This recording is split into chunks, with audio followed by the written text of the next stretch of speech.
Please, just let me stay. I don't eat much. Just feed my child, said the desperate mom to the lonely cowboy rode by. Wyoming Territory, late October 1874. The sun sagged low over a cracked horizon.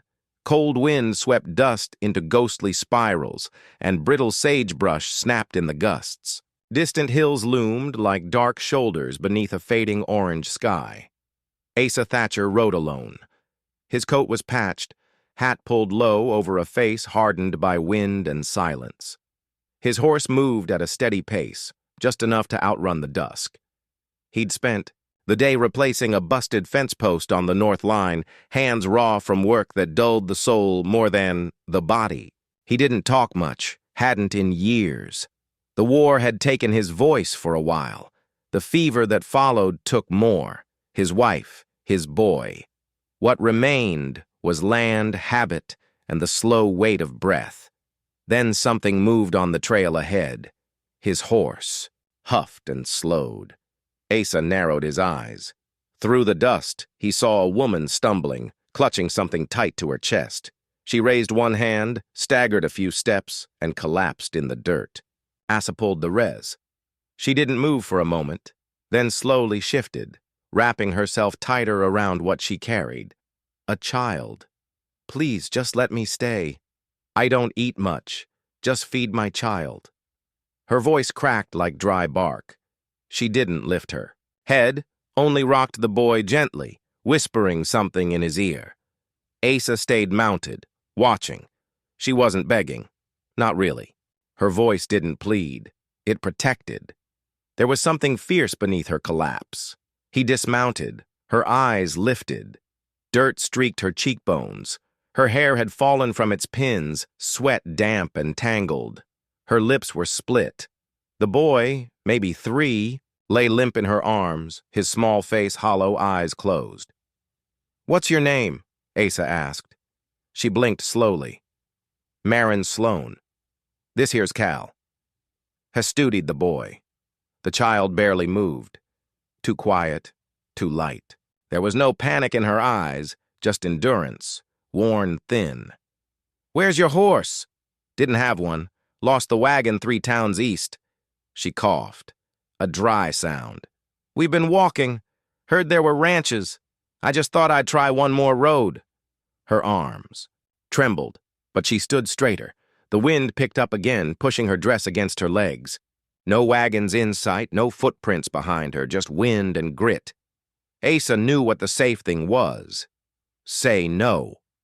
Close the door. Let someone else be the fool. But he looked at the boy again, and something ancient shifted inside him. Not mercy, but memory. He turned his head toward home. "Beans dry," he said at last. "You can stay the night." She didn't cry, didn't thank him, just adjusted.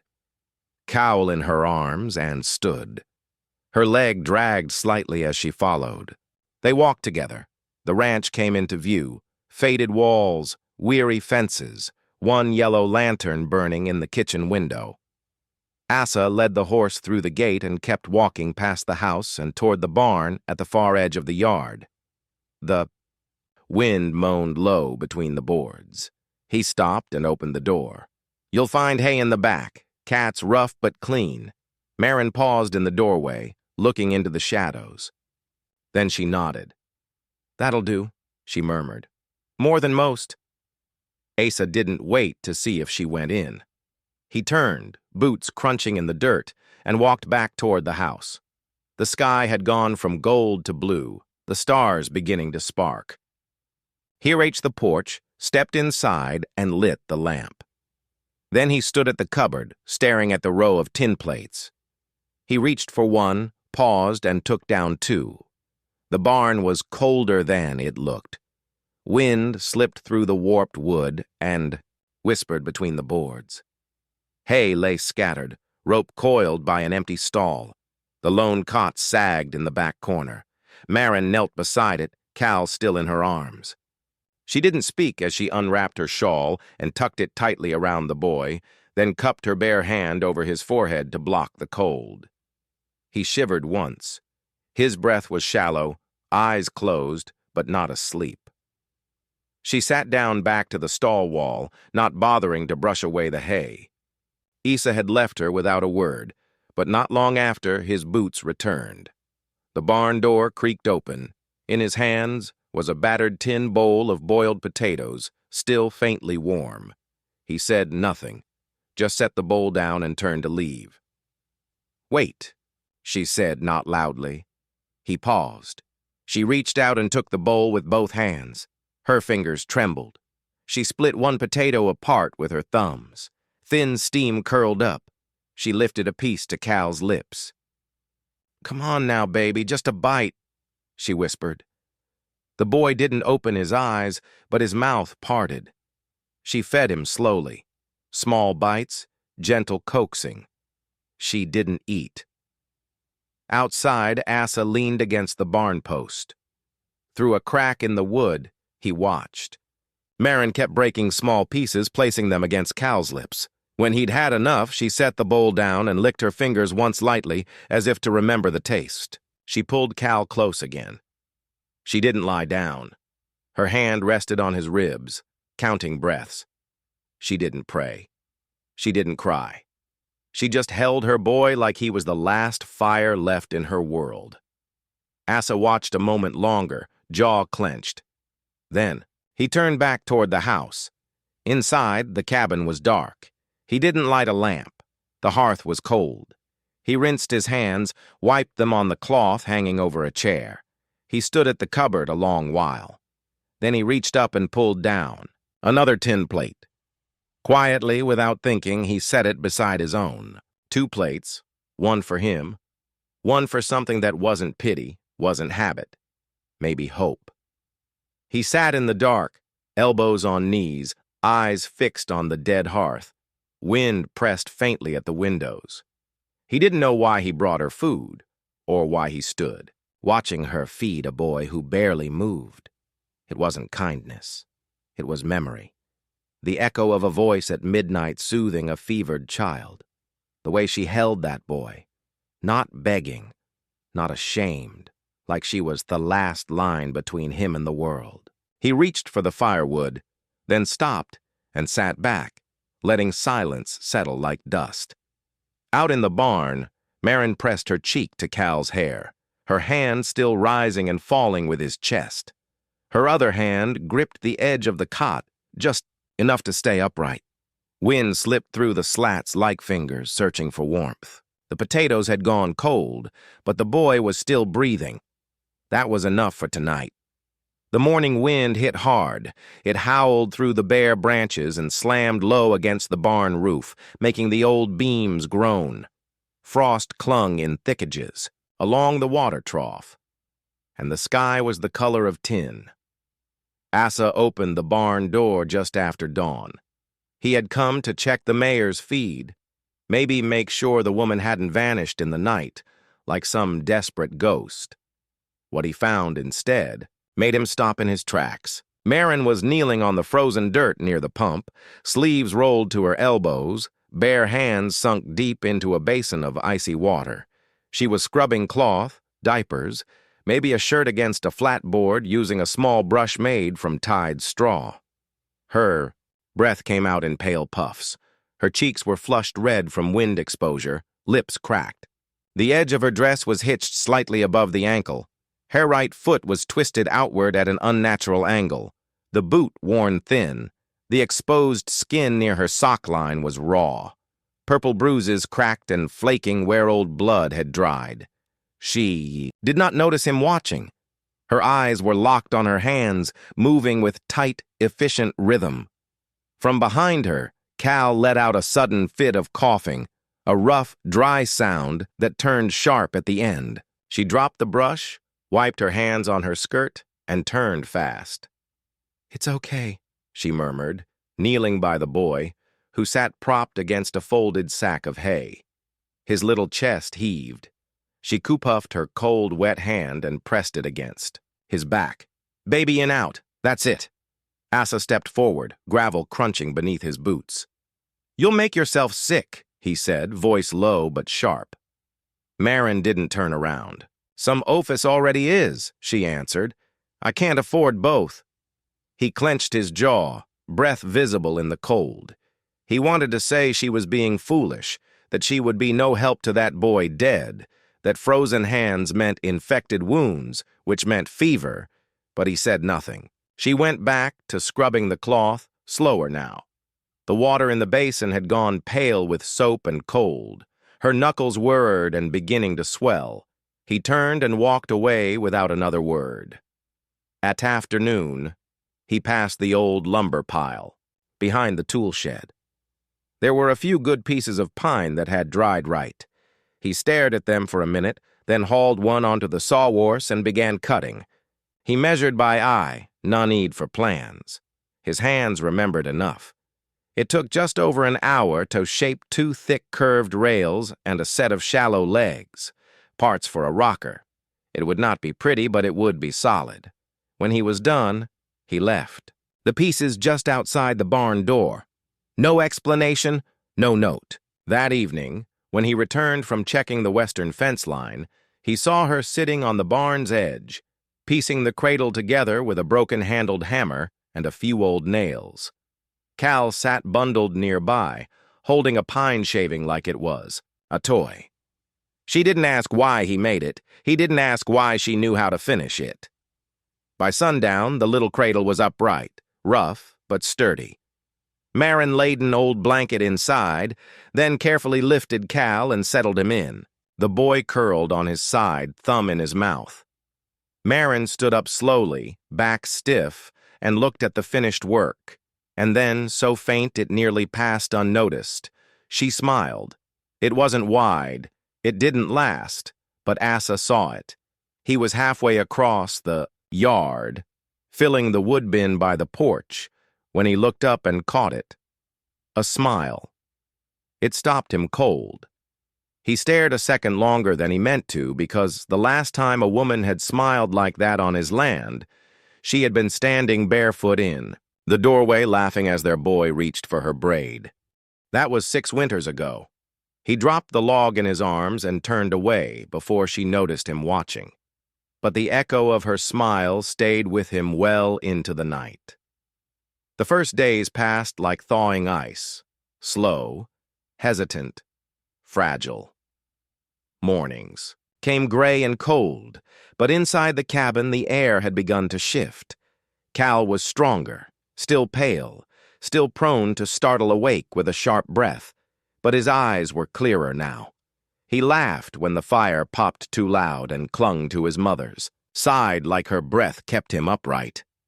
Asa had moved them into the house 3 days after that first storm. No announcement, no explanation, just cleared a corner near the hearth and laid out an extra blanket. Marin did not protest. She picked up the few things she had and walked inside like it was something temporary but necessary, like shelter was, not something she trusted to last. In the quiet hours, she stayed busy, her hands always moving, stitching, folding, rocking the boy. She cut small squares from the scrap basket in the pantry, frayed old shirts and discarded flour sackcloth, and slowly pieced together a shape. 2 ears, a small head, button eyes salvaged from Asa's drawer. She made Cal a rabbit. Each time, she laid him down. She tucked the toy close to his chest. When he stirred, he reached for it. The fear never fully left his face, but it no longer owned it. Asa noticed things. The way Marin hummed when she stirred the stew pot. The way she lined. Cal's boots near the door with the toes pointing out. The way she sat at the table, but never quite let her back touch the chair. One evening, he brought in a small block of wood from the shed. He didn't tell her why, just sat near the fire and carved while Cal slept nearby, cheeks pink from sleep. The rhythm of the knife was steady, quiet. The next morning, a small wooden spoon appeared on the table beside her plate. She looked at it, then at him, said nothing. But for the first time, she ate every bite of her portion, even licked the edge of the stew bowl clean. Later that same meal, she spoke low over the rim of her cup, cradling Cal against her hip. "You don't have to do this. Asa didn't look up. You know I know.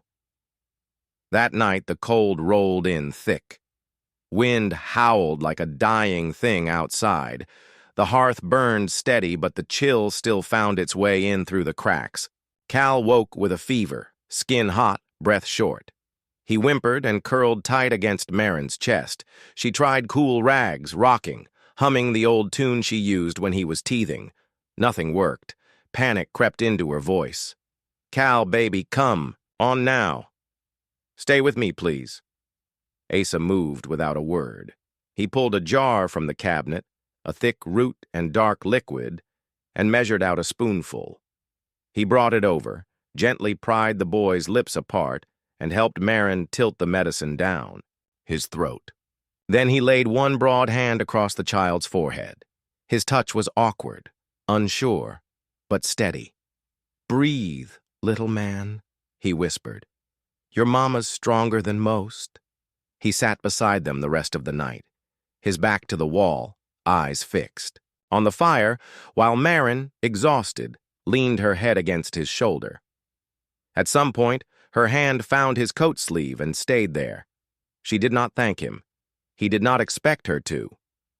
In the early gray of dawn, Marin moved slow around the kitchen, sleeves rolled, hair still sleep-tousled. She rinsed dishes in silence. When she opened the drawer beside the stove to put away a cloth, she paused. There, neatly folded, was an old woolen scarf. The thread was fraying at the edges. On one corner, barely visible, was a stitched initial. M. She ran her finger over it once, slowly. Then she wrapped it around her neck and went back to the stove. By the time Asa came in from feeding the animals, she was flipping cornbread and humming under her breath. She didn't ask if she could keep it. She just wore it and cooked breakfast like she belonged. Asa paused in the doorway. The light from the fire hit her face just right, color returning to her cheeks, lips curved slightly, that scarf around her neck. He stared for a moment. It had been years since anyone had worn that scarf. Years since a woman had stood in that kitchen and moved, like it was hers. And for the first time since the fever took everything, Asa did not feel the sharp bite of memory. He just felt quiet and still and whole. The letter came folded in rough parchment, sealed with the sheriff's mark from Clearwater 20 miles west, 2 days' ride if the rivers were passable. Asa opened it at the table, the morning light barely cresting over the hills. He read the words once, then again, his hand curled around the paper tighter each time. A stranger had come into town asking questions about a woman, brown hair, limp. In one leg, with a boy, quiet type, looks tired but dangerous, name Clayton Rush. The name pulled something tight behind Asa's ribs. He folded the letter and tucked it into his coat.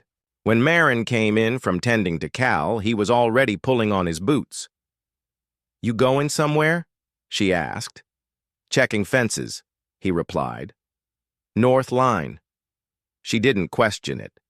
Didn't see the way he paused to secure the revolver at his side, or how he scanned the horizon 3 extra times before stepping off the porch. From that day forward, Asa rode the perimeter each morning, silent and slow, one hand always near his hip. He told her nothing, but something in the air had shifted. That night, long after supper, the wind rose and rattled the shutters. Marin had just rocked Cal to sleep when his little body jerked in her arms. His eyes rolled back, limbs stiffened. Cal, she whispered. He didn't respond. Then came the tremor. His arms shook violently, back arched. A soft, choking gasp left his throat. No, no, no, no! Marin screamed, clutching him tighter. She fumbled with the blanket, trying to unwrap him, trying to cool him, trying anything. Panic drowned her voice. Cal, baby, come back, please. Asa burst in from the hallway at the sound. One look was all it took. He crossed the room in 3 strides, knelt, and gently but firmly took the boy from her shaking arms. Get water, he said. Calm and steady, she ran for the basin. Asa laid Cal down on a folded quilt near the fire, holding the child's head steady. He wet a cloth and pressed it to the boy's neck, then to his wrists, whispering under his breath, "Easy now. Stay with me, that's it." Marin dropped beside them, watching, frozen. Asa reached out with a trembling hand and placed it gently on Cal's back. He began to rub slow, practiced circles just like he used to, just like before. Minutes passed. The seizure slowed. The boy's body slackened. A moan left his lips small and dry, but alive. Marin collapsed beside the child, her knees, folding under her. She didn't cry, didn't sob. She just breathed in short, jerky gasps, eyes wide and unblinking. "I left too late," she whispered. "The others, they didn't make it." Asa said nothing. He sat beside her, quiet. He didn't touch her, didn't offer comfort in the form of pity, but he shifted just enough for their arms to rest nearly side by side, not touching, but near. She felt the warmth of his sleeve against her skin and leaned ever so slightly closer. The fire crackled low. She closed her eyes. He watched the boy sleep. That night, Asa didn't go back to his room. He stayed by the fire, boots still on, revolver at his side. The letter burned slow in the hearth hours later. He didn't need the sheriff to tell him what kind of man Clayton Rush was. He already knew, and whatever happened next, he would be ready. The sun was high, but the wind carried a chill that sliced low across the fields. Dust curled in little ghosts along the fence posts. The horses were restless in the pen, picking up the scent of something wrong before men even spoke. Asa was splitting wood when he saw them. 2 riders, one leading, one shadowing. The first was tall, rangy, with a face carved in smirk. His coat was too fine for trail work. Boots polished, hat too stiff. He rode like a man who believed the land owed him for daring to be born on it. Beside him, the other man sat heavier, slower, eyes flat like pond water, hands resting too close to the holster strapped low on his thigh. They stopped at the front gate. Asa didn't call for Marin. He didn't have to. She was already at the window, pale as linen, Cal clutching the edge of her skirt. The lead rider held up a folded packet of papers sealed in red wax. "Name's Clayton Rush," he said loud enough for the wind to carry. "I believe you're harboring my brother's wife and his collateral." Asa stepped down from the porch, slow and steady. The axe was still in his hand. He let it fall into the stump with a dull thunk, then walked to the fence and rested one boot on the lowest rail. Marin stepped just inside the doorframe. She didn't speak.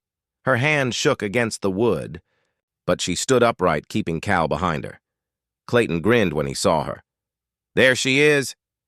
Thought she could vanish out here, did she? Poor thing never did understand law. You see?"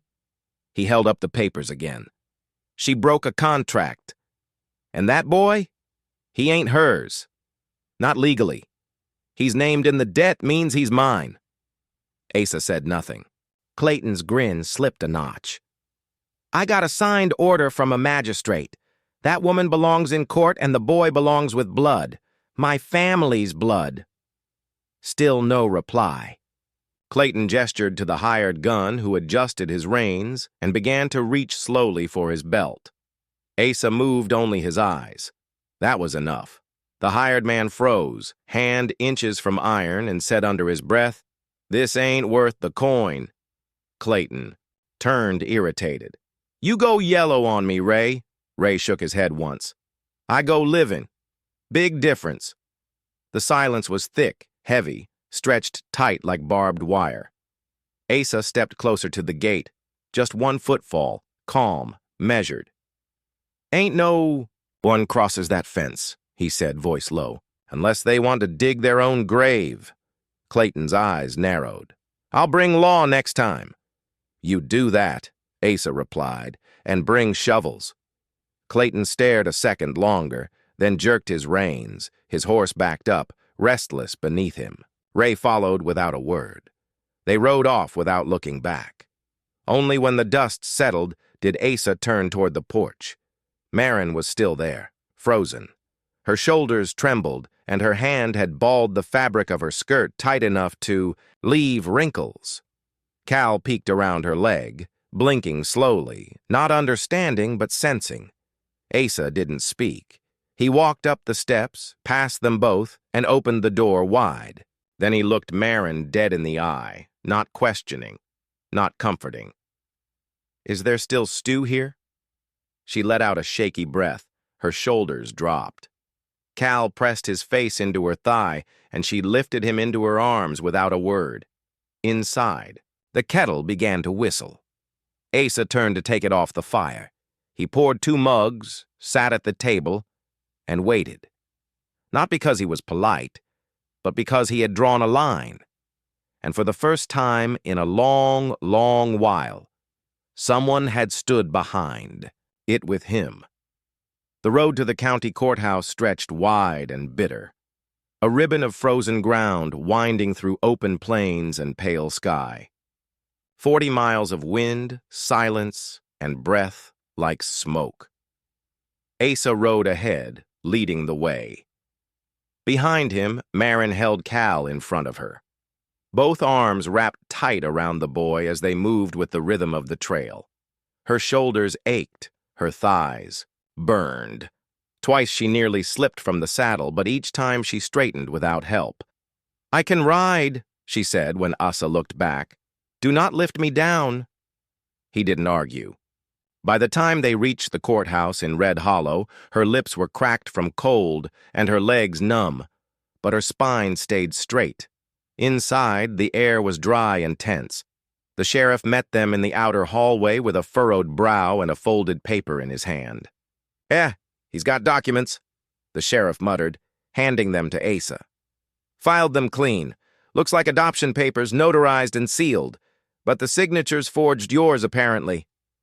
Marin took the paper, scanned the bottom line, and narrowed her eyes. "He thinks paper makes it real," she said, folding it once, then again, then slipping it into her coat. "Let's see what the judge says." The courtroom smelled of old wood and ink. The benches creaked with every breath. A clock ticked too loudly in the far corner. Clayton Rush stood tall in his best coat, hair oiled, chin up. His lawyer sat beside him, a small man with a big briefcase full of falsified legitimacy, stamped, sealed, paid for. Marin walked to the front with Cal's hand in hers. Her boots echoed on the wooden floor. The judge was old, stern, with skin like bark and a voice like cold iron. "Mrs. Sloan," he said, "do you have proof of abuse?" She stood silent for a second too long, then lifted her chin. "I have scars," she said, voice shaking but steady. "I have a boy who survived, and I have the truth." Clayton scoffed behind her. The judge raised an eyebrow. "Scars are not documentation, ma'am." Asa stepped forward. He had not meant to speak, but the words had lived too long inside him. "She didn't steal," he said. "She saved. That boy's alive because she chose to run." His voice was quiet, but it filled the room. Heavy, final. The judge looked from Asa to Marin, then to Cal, who clung to his mother's skirt and blinked up at him with weary eyes. He nodded once. "This court finds no legal merit in the claim submitted by Mr. Rush. The papers are fraudulent. The custody remains with Mrs. Sloan. You are free to go." Clayton stood up fast. "This isn't finished," he snapped. The judge didn't look at him. "Bailiff," he said, "escort Mr. Rush out." The door slammed shut behind Clayton a minute later. Marin turned slowly, heart hammering. She looked toward the man who once owned her name and her pain. And for the first time, she didn't flinch. Her hands stopped shaking. Her eyes did not lower. She stood still, shoulders squared as Clayton Rush was marched from the room, like a man who had lost a bet with something bigger than law. Truth, choice, a mother's will. And when the door closed behind him, she exhaled, not in relief, in victory. The wind had calmed by the time they rode back. The clouds that had hung heavy for days finally broke apart, letting golden light spill across the hills. Like forgiveness, Asa sat tall in the saddle, reins loose in his hands. Cal rested against his back, head tucked between Asa's shoulder blades, a small stuffed rabbit cradled in one arm. His breathing was soft and even. The sleep of a boy who knew finally he was safe. Marin rode behind them. One arm looped around Cal to steady him, her forehead resting gently against Asa's back. She didn't speak, didn't need to. The steady rhythm of the horse beneath them, the wind on her cheek, and the quiet strength of the man in front of her, all of it told her one simple truth. She didn't have to run anymore. She let her eyes close for a moment. It was the first time in years she didn't fear tomorrow. When they reached the ranch, Asa dismounted without a word, then turned and lifted Cal from the saddle with practiced ease. The boy murmured in his sleep, but didn't wake as Asa carried him into the house. Marin followed. She paused on the porch, hand brushing against the doorway. The wood was the same. The steps creaked the same, but everything had changed. It no longer felt borrowed. It felt like home. That night the fire crackled low, casting warm light across the table. Cal giggled as Asa trotted a carved wooden horse across the tabletop, making soft, snorting sounds and a dramatic neigh that made the boy erupt into peals of laughter. Marin laughed too, not a polite smile, not a careful breath, a full, bright laugh that reached deep into her chest and opened something long sealed shut. Asa looked up, startled by the sound. She met his eyes across the flickering light. "I've never felt safe long enough to ask this," she said quietly. "But do you want us here? Not just out of duty." Asa didn't answer right away. He set down the horse slowly, then met her gaze and held it. His eyes didn't waver, didn't blink. "I want you here because you're the first thing I've let myself want in years," he said. "You and that boy. You make this place feel alive again." He reached across the table, voice low. "Marin, I don't know much about saying the right words, but if this is what love feels like, quiet, strong, and steady, then I'm already in it." Her breath caught. She reached out and took his hand. Calloused, rough, scarred, but warm. Tears welled in her eyes as she whispered, "I've been claimed by fear, by pain, by men who only saw what they could take. But with you, I'm not claimed. I'm chosen." Asa stood, stepped around the table, and pulled her gently to her feet. They kissed slow, uncertain, trembling. Not out of desire, but out of something deeper, a fragile kind of courage, a quiet promise that said, "I will not leave when you break. I will hold you when you fall." The next morning, the sky was soft with light.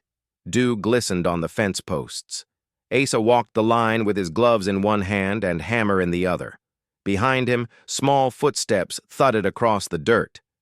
"Pa!" Cal called out, his voice bright as frost. The boy ran up and hugged his leg. Asa smiled, placed a hand on Cal's head and whispered, "Well, now that's a word I ain't heard in a long while." On the porch, Marin stood in the doorway.